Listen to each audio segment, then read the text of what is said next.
Hello and welcome to today's edition of Route 664, the road to human kindness.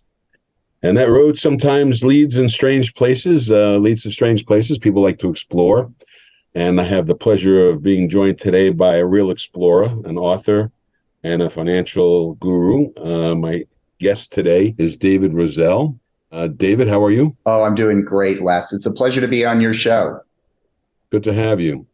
I did have a chance to look at some of the information on your website, and so I know that you've climbed the mountain. It must be quite an experience.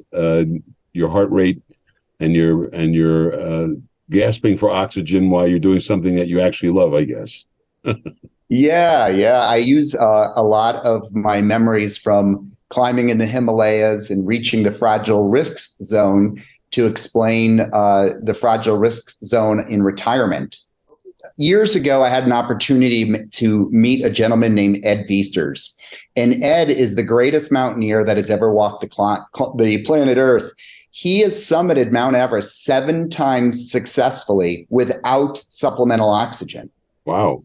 And I'll never forget the conversation I had with him when he said, most people think my goal is to get to the top of Mount Everest. And he said, that's not my goal at all, because when I get to the top, I have the second half of the journey left.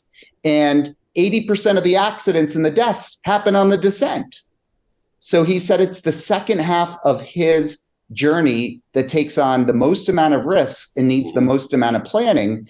And what I share with my clients and audiences is that it's the second half of your financial journey when you're no longer adding to your 401ks and IRAs. Now you're going to be living off of it through your decades of retirement. That also takes on the most amount of risks and needs the most amount of planning. Is that where the term you use as a title of your book, failure is not an option? I would imagine that failure coming down from the mountain is not an option. That's a really bad option when you fail that way. But in the planning for retirement, people don't generally have a fair understanding of what it takes to really be prepared properly, so that failure is not an option. What are the main ingredients that you think go into a successful retirement plan? Yeah, I think most successful people entering their years of financial independence know exactly how much money they have, but so few of them have a clear idea of what their money can or cannot do for them for the rest of their life. If we do that River Rhine cruise and treat our grandson to a car, is that going to have a negative impact on our lives down the road? So I really think it's important to lift up the hood of your finances before you retire and really get a sense of what it looks like and have a wealth distribution plan, because the financial planning and the financial strategies that get us to the top of the financial mountain that day of retirement are very different than the planning and the financial strategies that'll get us back down the mountain. And when I mean get back down the mountain alive, it really means doing the things that bring you joy in your years of financial independence without the fear of outliving your assets. And that's a big deal because they say that people die for three reasons. One is they run out of family and friends. Second, they run out of purpose. And the third is they run out of money.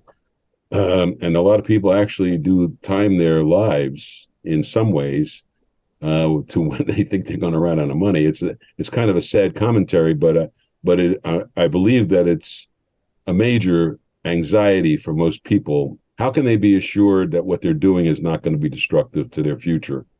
And how do you communicate that? Well, knowledge is power. And most people entering their years of financial independence don't have the knowledge of what their money can or can't do for them.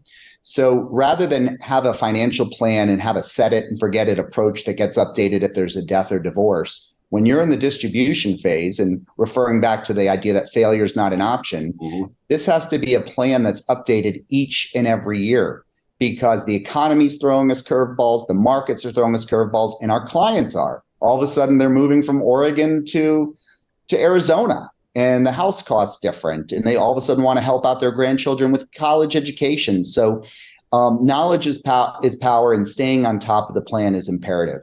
So being dynamic and not static with what you're doing makes a lot of difference. So what role does an advisor play in that scenario?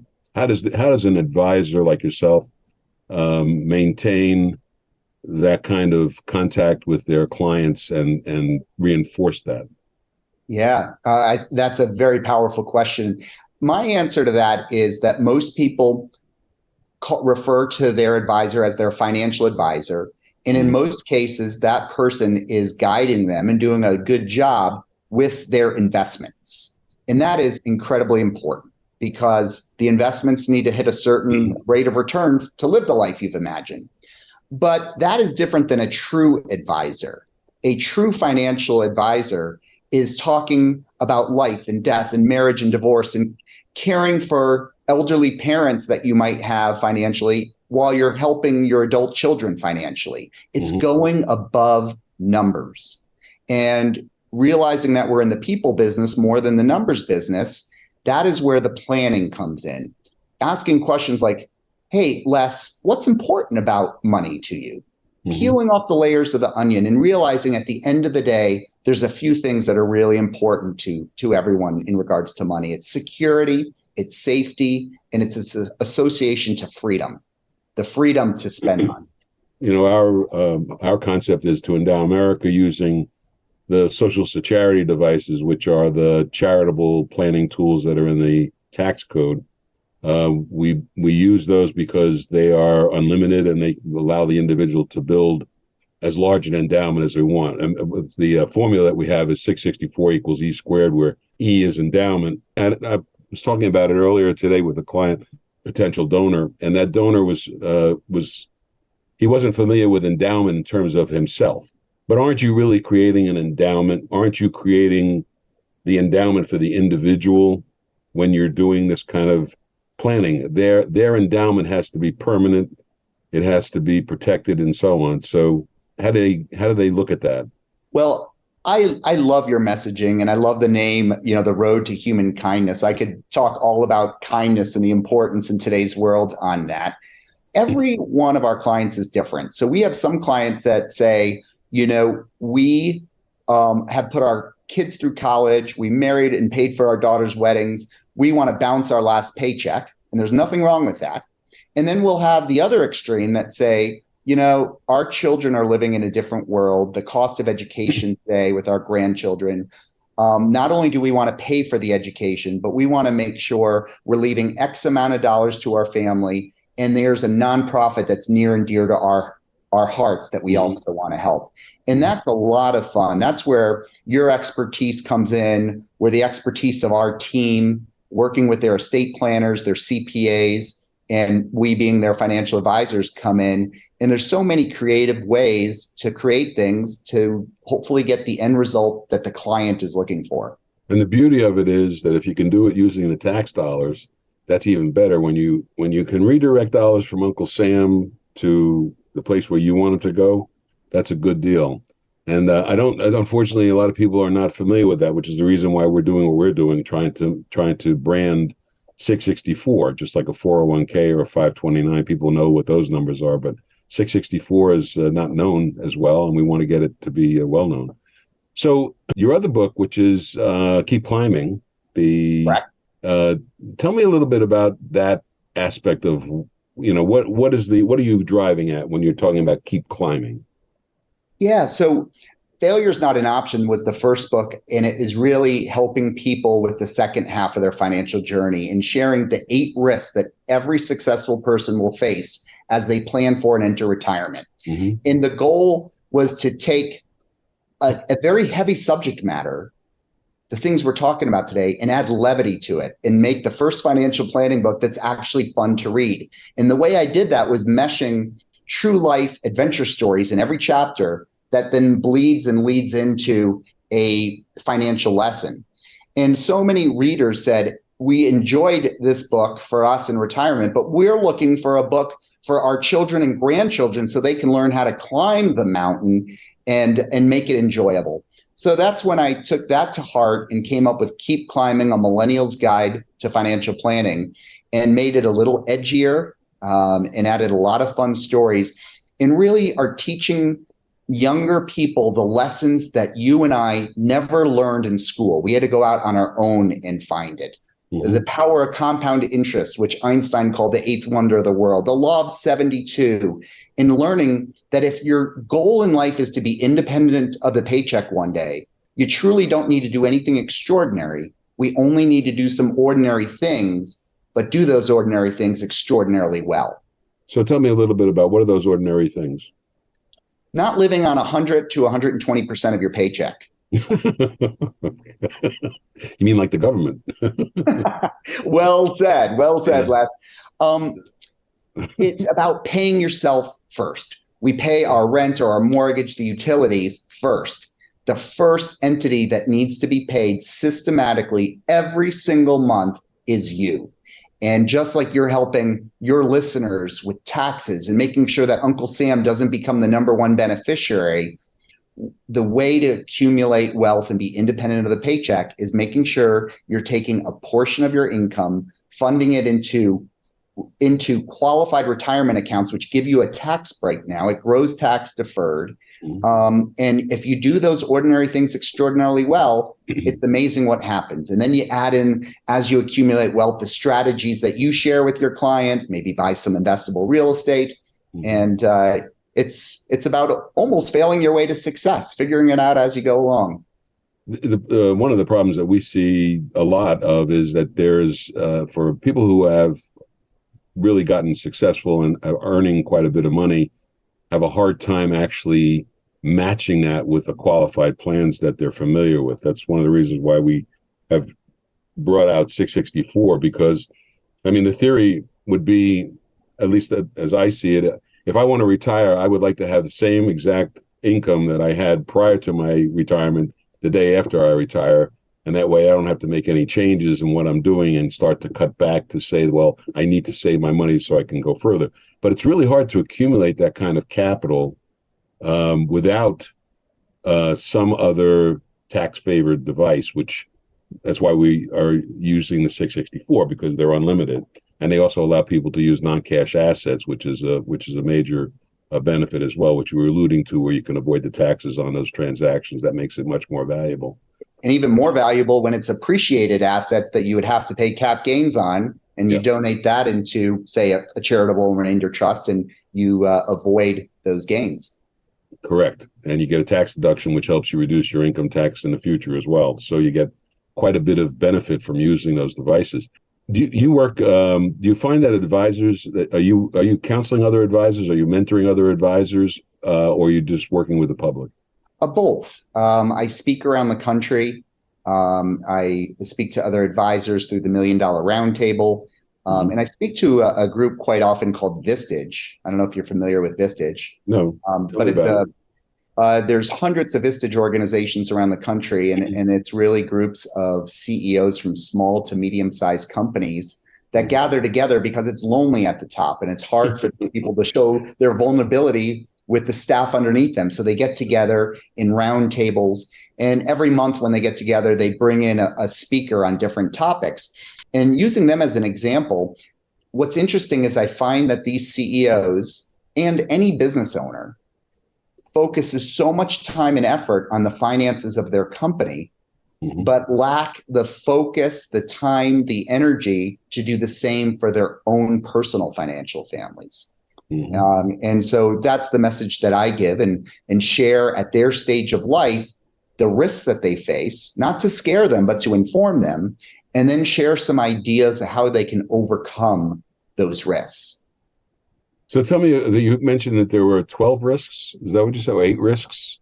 Yeah, there's 8 risks that I write about that everyone faces. Some of them everyone will be aware of, but maybe not so much the detrimental impact they can have on one's retirement lifestyle.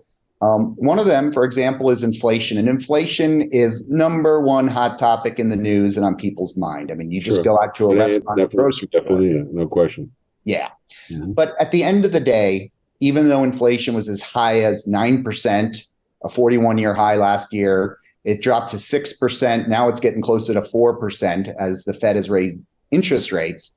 At the end of the day, it goes back to the law of averages. And we can expect about a 3 to 3.5% inflation rate on most years.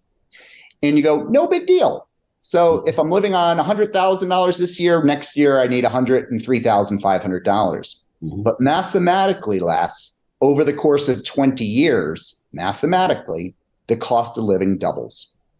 So if you have like a listener, rule of 72s. Yes, exactly. Yeah. So all you do is take 3.5% goes into 72 20 times, right? Basically. And so what happens is if you have a listener who's 40 years of age, for example, and they say, Les, David, I want to retire in 20 years at the age of 60 and live on $100,000 net of taxes in today's dollars. Well, we need to do some planning for that person so there's enough money in their kitty to take out $200,000 to buy what 100,000 buys today. You and I know how fast the decades go. So now this retiree is 60. They're living off of $200,000 a year. And before they know it, they're 80 years young. And here in Bend, Oregon, 80-year-olds are trading in their rocking chairs for stand-up paddle boards, for sure. It's a very youthful place. Yeah. Well, it's not, it's just not to interrupt you, but not just there. There was an article in Wall Street Journal that I was really blown away by, which showed that 80-year-olds have gone back into the workforce or are continuing to work. Some of them because they have to, but a lot of them because they want to.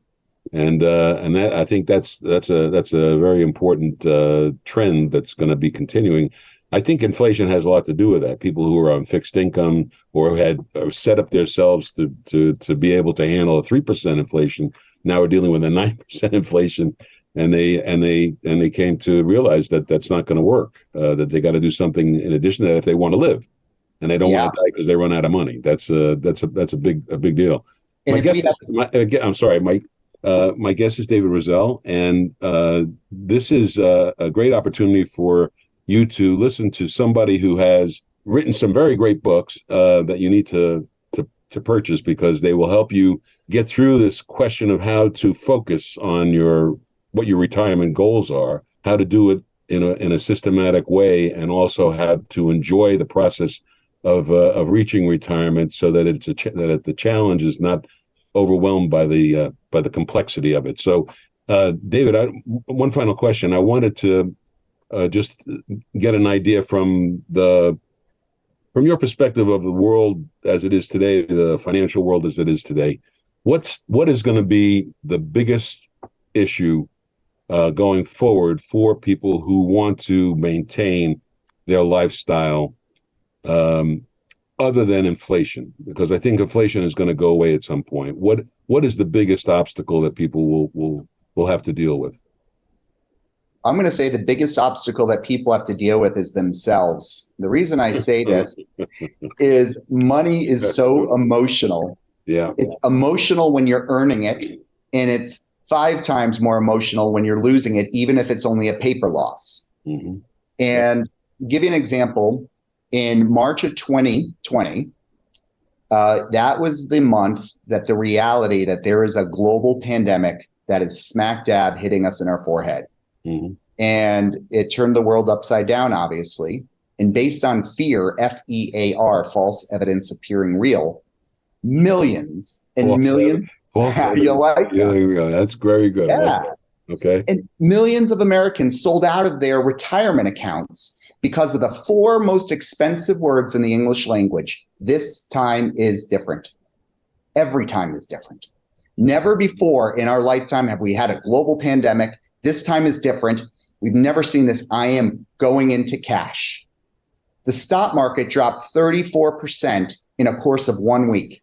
Now, that same market is up over 100% since March of 2020.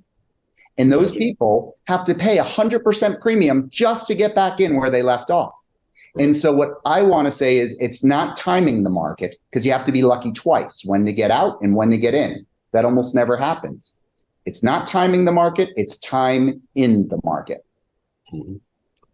Very well said. And I would implore you, if you want to learn more about the intricacies of making yourself secure in your retirement, pick up the the books by David Rosell. They're very good ways for you to get educated about this. Where can they find the books? I'm sure they're on Amazon. Yeah, they're on Amazon, Barnes and Noble. Failure's Not an Option, Keep Climbing, and a new one that was just released called In the Know. Very good. Thank you very much for joining us today on Route 664, the road to human kindness, David. And we'll look forward to speaking to you again in not too distant future.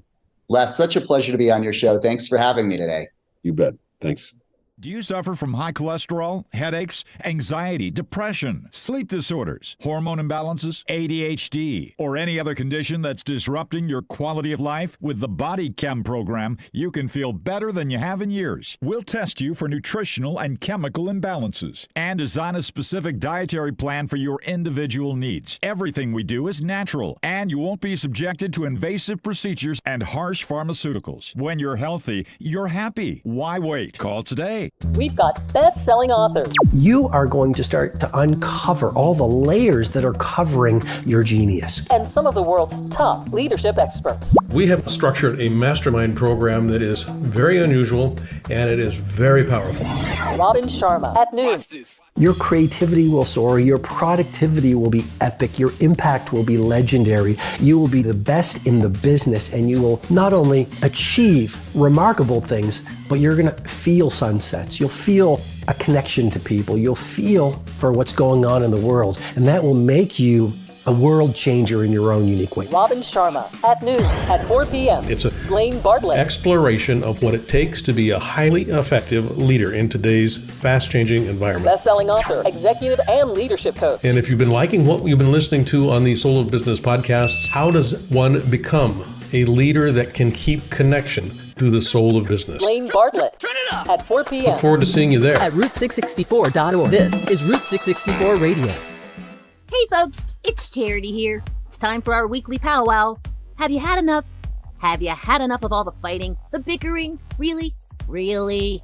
No, really. It's time to come together, folks, and we can do that with the power of love. That's E squared. Remember Einstein? He talked a lot about power of energy and E squared. Forget about the math part. Bottom line, everything is love. E squared equals energy. It's love, the biggest force in the entire universe. And on planet Earth, it can mean lots of things. For now, let's go with endowment. With the tax code 664 that Congress actually put together in 1969, it's an alternative to build your retirement income and income for your favorite charity. We can do it ourselves. No need to rely on the government. Put on your big girl and big boy pants. Endow yourself, endow your community on the road to human kindness. And that's the power of love. Squared! So my guest, David Rosell, was very knowledgeable about retirement planning. And one of the tools that we think is most important is the 664, of course, Section 664 of the Internal Revenue Code, which will help you reach retirement on a better and more effective basis, more economically sound, and increases the amount of capital that you get from what you own by reducing the taxes that you would pay. If you have a situation where it works, 664 is extremely powerful and can help you solve the retirement problem. The ability to gather as much money as you need for endowment, to make your own endowment permanent and one that you won't outlive. What we talked about earlier was the 3 reasons why people pass away, and there was an article in the Wall Street Journal actually that dealt with it. Retirement is not just about the money aspect, but it's also about maintaining relationships. It's about making new relationships and keeping relationships that you've had, making them successful, and building on those relationships and making them work for a long period of time, and also having a purpose. One of the things that 664 allows you to do is to create new purpose. It helps you get into the world of philanthropy and become a philanthropist so that you can actually guide the changes that you want to make, guide the changes that you see are important in the community after you've done everything to help yourself. So you're creating an endowment for yourself first, and then you are willing to pass that endowment on when you're no longer using it. That's a terrific opportunity to make our communities much more effective and much better serving to the residents of the community so that everybody can benefit from the charitable world.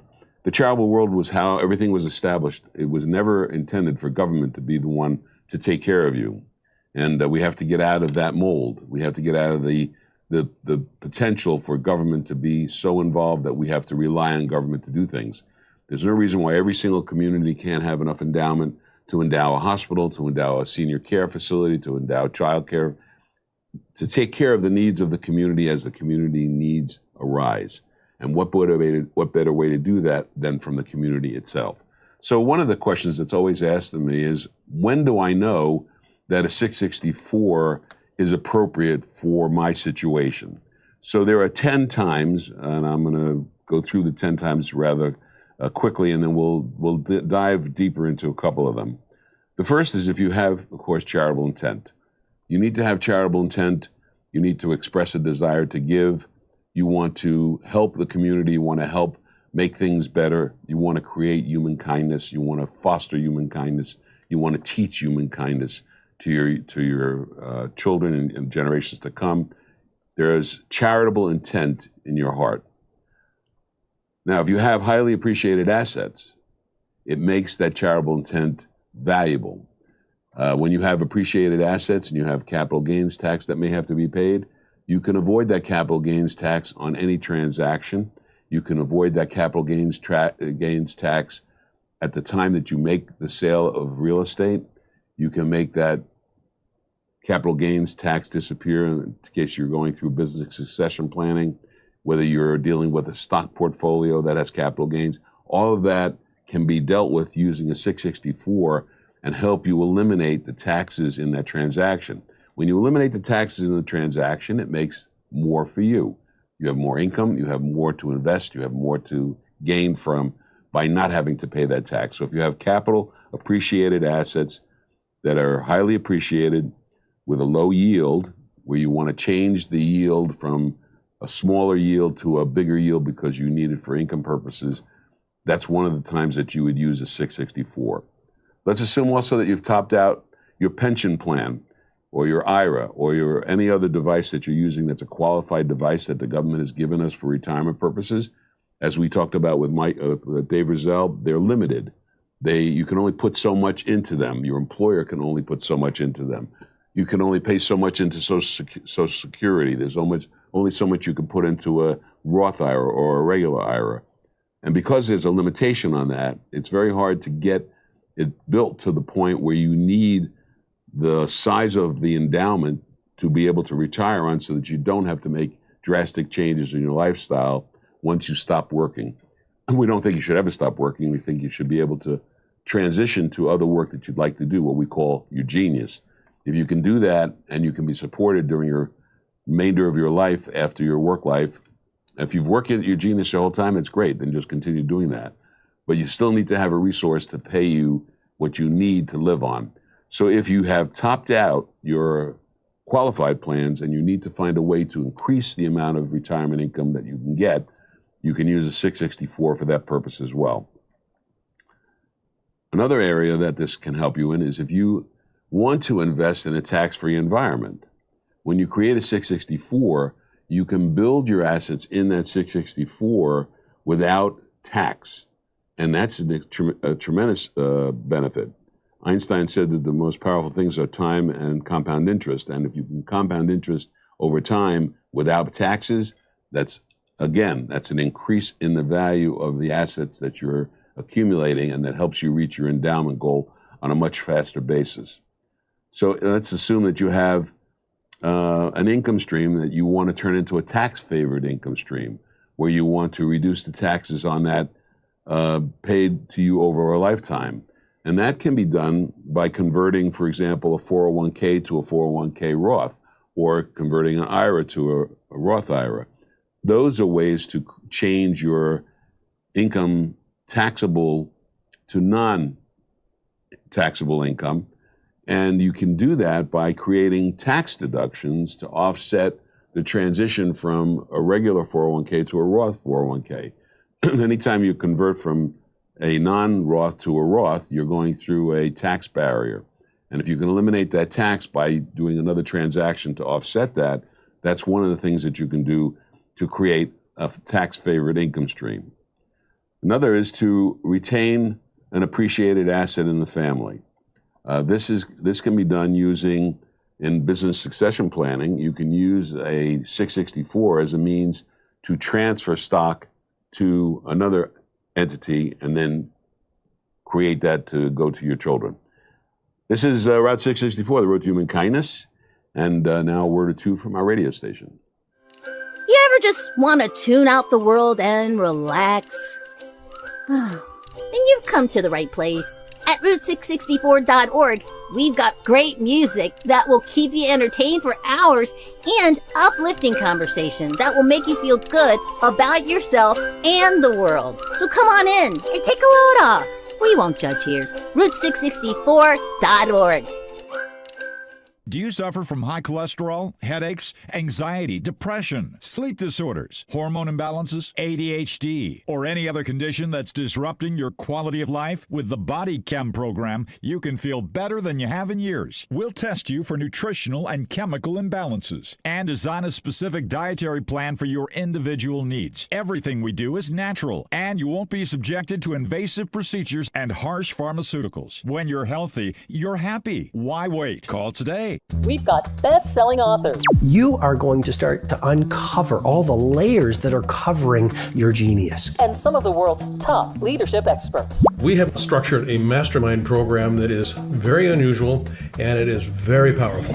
Robin Sharma at noon. Your creativity will soar, your productivity will be epic, your impact will be legendary. You will be the best in the business, and you will not only achieve remarkable things, but you're going to feel sunsets. You'll feel a connection to people. You'll feel for what's going on in the world, and that will make you a world changer in your own unique way. Robin Sharma at noon at 4 p.m. It's a Blaine Bartlett. exploration of what it takes to be a highly effective leader in today's fast-changing environment. Best-selling author, executive and leadership coach. And if you've been liking what you've been listening to on these Soul of Business podcasts, how does one become a leader that can keep connection to the soul of business? Blaine Bartlett at 4 p.m. Look forward to seeing you there. At Route664.org. This is Route 664.